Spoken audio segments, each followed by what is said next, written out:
ओङ्कारानवमज्जगे त्रिपदगे ओङ्कारबीजात्मिके ओङ्कारेण सुखप्रदे शुभकरे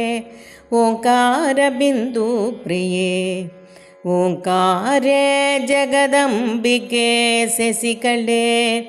ओङ्कारपीठस्थिते दासोऽहं तव पादपद्मयुगलं वन्दे अखिलाण्डेश्वरे ह्रीङ्कारार्णववर्णमध्यनिलये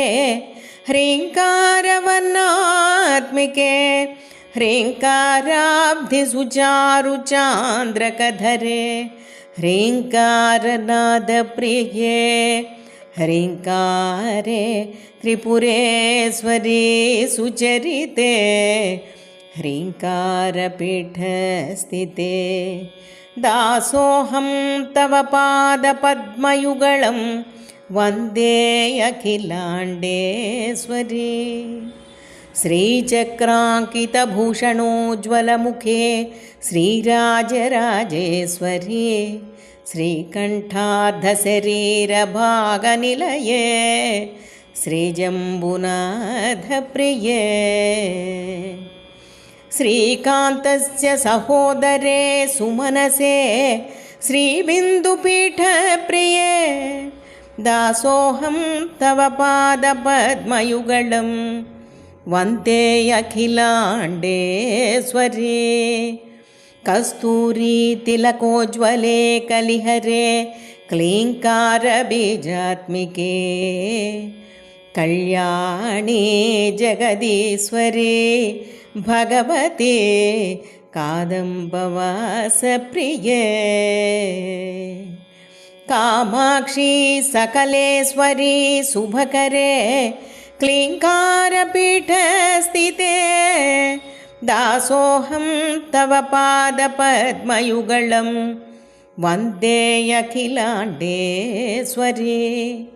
नादे नारदतुम्बुरादिविनुते नारायणी मङ्गले नानालङ्कृतहारनूपुरधरे नासामणिभासुरे नानाभक्तसुपूज्यपादकमले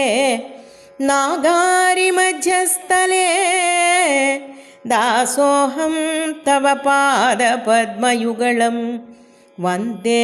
अखिलाण्डेश्वरी श्यामाङ्गी शरदिन्दुकोटिवदने सिद्धान्तमार्गप्रिये शान्ते शारदविग्रहे शुभकरे शास्त्रादिषड्दर्शने सर्वाणि परमात्मिके परशिवे प्रत्यक्षसिद्धिप्रदे दासोऽहं तव पादपद्मयुगलं वन्दे अखिलाण्डेश्वरी माङ्गल्ये मधुरप्रिये मधुमती माङ्गल्यसूत्रोज्ज्वले माहात्म्यश्रवणे सुते सुतमयी माहेश्वरी चिन्मयी मान्धातृप्रमुखादिपूजितपदे मन्त्रार्थसिद्धिप्रदे दासोऽहं तव पादपद्मयुगलं वन्दे अखिलाण्डेश्वरी तत्त्वे तत्त्वमयी परात्परमयी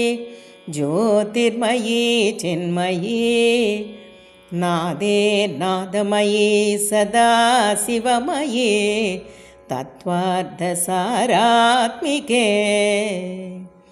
शब्दब्रह्ममयी चराचरमयी वेदान्तरूपात्मिके दासोऽहं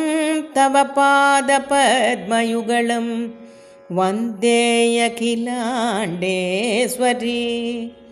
कदम्बवृक्षमूले त्वं वासिनी शुभधारिणि धराधरसुते देवी मङ्गलं कुरु शङ्करे ध्यात्वा त्वां देवी दशकं ये पठन्ति भृगोद्दिने तेषां च धनमायुष्यमारोग्यं पुत्रसम्पदः इति श्री अखिलाण्डेश्वरी स्तोत्रं सम्पूर्णम्।